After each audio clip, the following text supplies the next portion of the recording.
सभी को नमस्कार। मैं इंदिरा सैनी आज की हिंदी की कक्षा में आप सभी का स्वागत करती हूँ। आज हम स्नातक प्रथम वर्ष के लिए भक्ति काव्य के अंतर्गत जायसी द्वारा रचित पद्मावत मानसरोधक खंड के जो हैं पद पढ़ेंगे।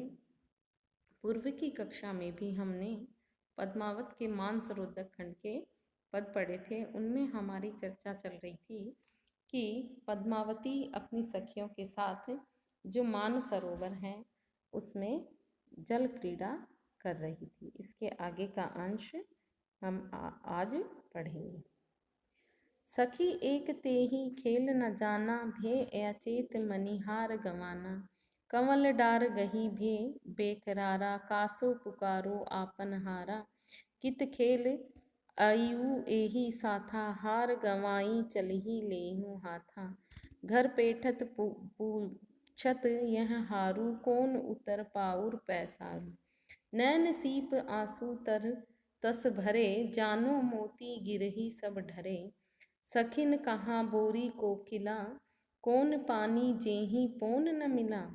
हार गवाई सो ऐसे रोवा, हेरी हेराई लेऊं जो खोवा। लागी सब मिली हेरे, बूढ़ी बूढ़ी एक साथ। कोई उठी मोती लेई, कोऊ भूंगा हाथ। यहाँ जासी जो हैं वर्णन कर रहे हैं कि पद्मावती की सखियां शर्त लगाकर मानसरोवर में खेलने लगी, लेकिन उनमें से एक सखी खेल खेलना नहीं जानती थी। वह अचेत हो गई। इसी संबंध में यहाँ कवि ने वर्णन किया है। कवि कह रहे हैं, सखी एक तेहि खेल न जाना, भे अचेत मनिहार गवाना। कि उन सखियों में से एक सखी खेल खेलना नहीं जानती थी। वह अचेत हो गई और मूर्छित होकर अपना हार गवा बैठी। कंवल डार गही भे बेकरारा, कासो पुकारो आपन हारा। वह कमल की डाल को पकड़कर अत्यधिक व्याकुल हो गई। यह सोचने लगी कि मैं अपने हार को खो देने की बात किससे कहूँ। कित खेल अयु एहि साथा, हार गवाई चलियूं ले हाथा। मैं इनके साथ खेलने इधर कहाँ आ गई। मैं अपना हार खोकर पराजय लेकर जा रही हूँ।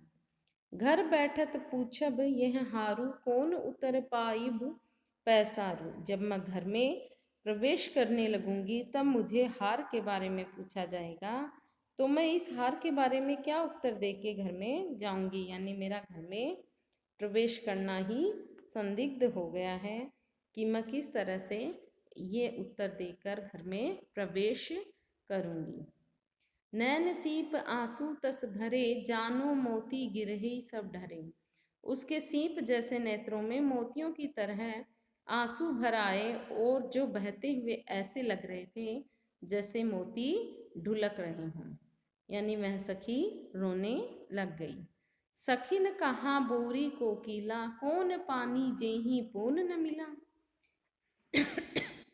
सखियों ने कहा कि अरे कोयल की तरह वाणी वाली पगली सखी, क्या तू यह नहीं जानती कि पानी में कोई ऐसा स्थान नहीं है जहाँ पवन न हो। अर्थात सफलता की संभावना भी रहती है।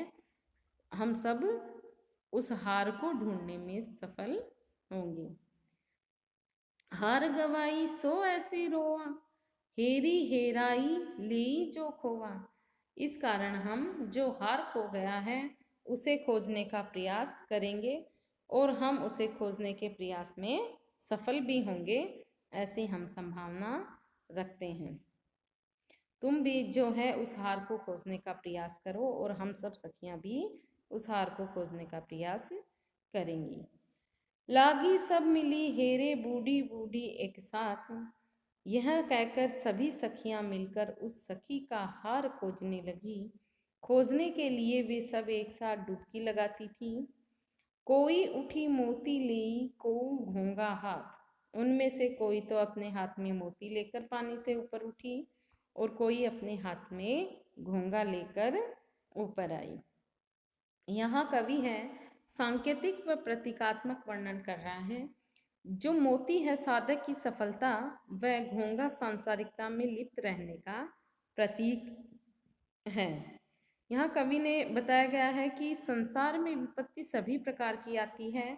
सभी व्यक्ति ईश्वर प्राप्ति के लिए की जाने वाली साधना में सफल नहीं हो पाते। जो साधक मार्ग में भली भांति प्रकार नहीं जानता, उन्हें ईश्वर प्राप्ति नहीं होती, और जो साधक सफल साधना करता है उसे ईश्वर प्राप्ति हो जाती है। कवि ने काव्यलिंग व समासोक्ति अनुप्रास अलंकार से काव्य पद को सजाया है।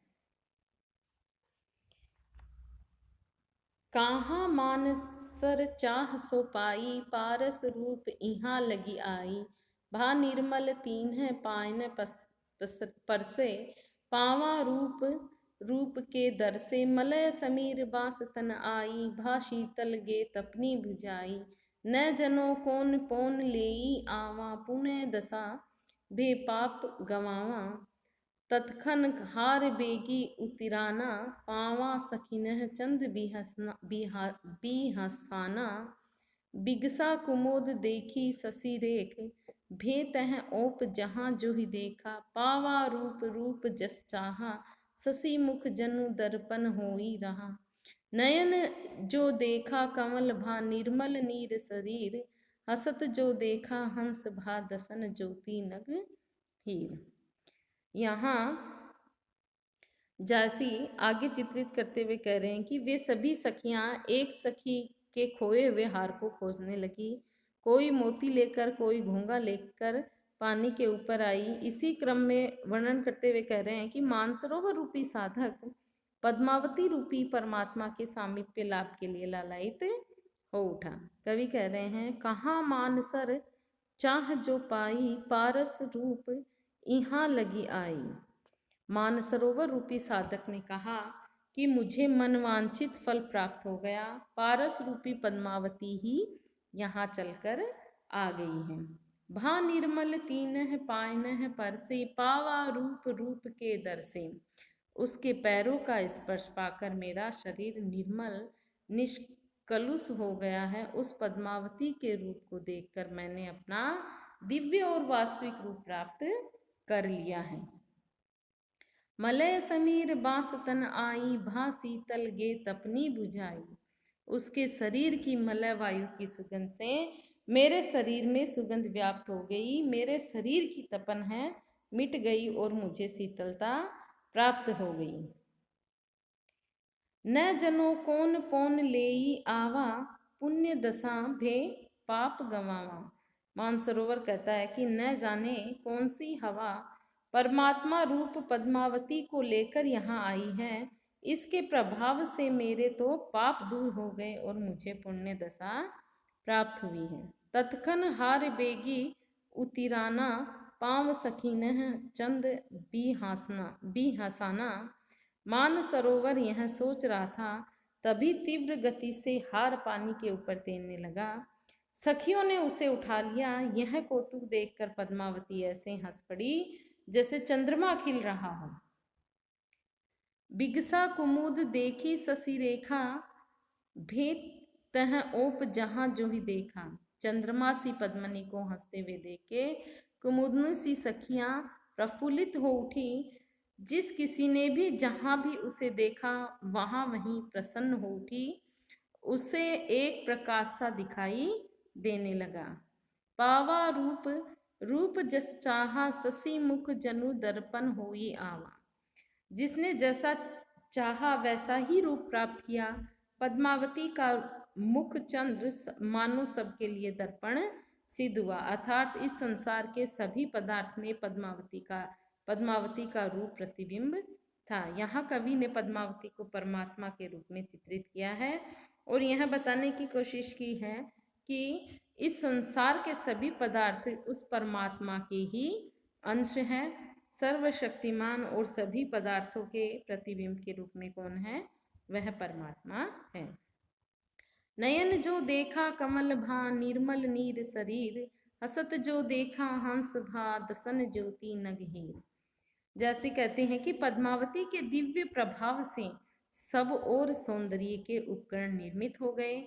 जहाँ कहीं उसकी दृष्टि पड़ी वहाँ तो सुंदर कमलों की सृष्टि हो गई, उसके शरीर के स्पर्श से सरोवर का जन्म पवित्र हो गया, उसकी हंसी के प्रभाव से हंस प्रसन्न हो गए, उसके दांतों की चमक से रत्न और हीरे बन गए, रत्नों और हीरों की सृष्टि हो गई।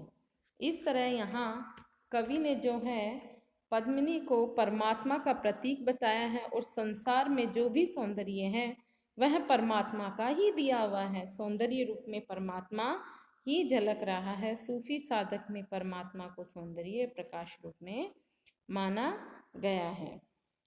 सूफियों में परमात्मा को पत्नी रूप में तथा साधक को पति रूप में माना जाता है।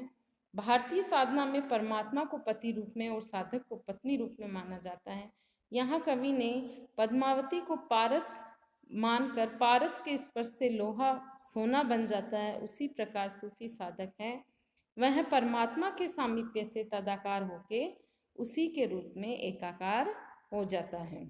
यहाँ पद्मिनी मानसरोवर आदि का जो वर्णन है वह आध्यात्मिक अर्थ में है। कवि ने यहाँ असंगति, विशेष अनुप्रास और अतिशयोक्ति तथा मानवीयकरण अलंकारों से अपने इस काव्य को सजाया है। भाषा सरस अवधि भाषा का कवि ने प्रयोग किया है। आज की कक्षा के लिए हम इतना ही पढ़ेंगे। धन्यवाद।